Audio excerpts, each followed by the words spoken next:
സുരേഷ് ഗോപി നായകനായി എത്തിയ ചിത്രമാണ് Janaki V versus state of Kerala. Praveen നാരായണനാണ് സംവിധാനം നിർവഹിച്ചിരിക്കുന്നത്. പ്രേക്ഷകർക്കൊപ്പം നിരൂപകരിൽ നിന്നും വലിയ പ്രശംസയാണ് ചിത്രത്തിന് ലഭിച്ചിരുന്നത്.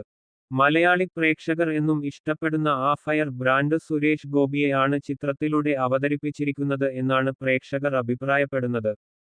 ഒരു കോർട്ട് റൂം ത്രില്ലർ ആയി ഒരുക്കിയ ചിത്രത്തിൽ സുരേഷ് ഗോപി ഡേവിഡ് ആബേൽ ഡോണോവൻ എന്ന വക്കീൽ കഥാപാത്രമായി വേഷമിട്ടിരിക്കുന്നു.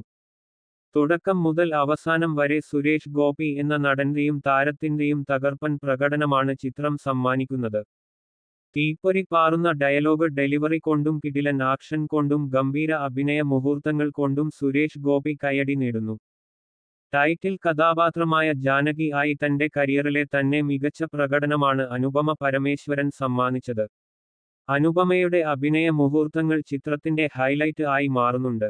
ഇവരെ കൂടാതെ ദിവ്യപിള്ള, ശ്രുതി രാമചന്ദ്രൻ, മാധവ് സുരേഷ്, അസ്കർ അലി എന്നിവരും ശ്രദ്ധ നേടുന്ന പ്രകടനം കാഴ്ചവെച്ചു. ചിത്രം C5 ലൂടെ ഓഗസ്റ്റ് 15 OTT-യിൽ എത്തുമെന്നാണ് ട്രേഡ് അനലിസ്റ്റുകൾ റിപ്പോർട്ട് ചെയ്യുന്നത്.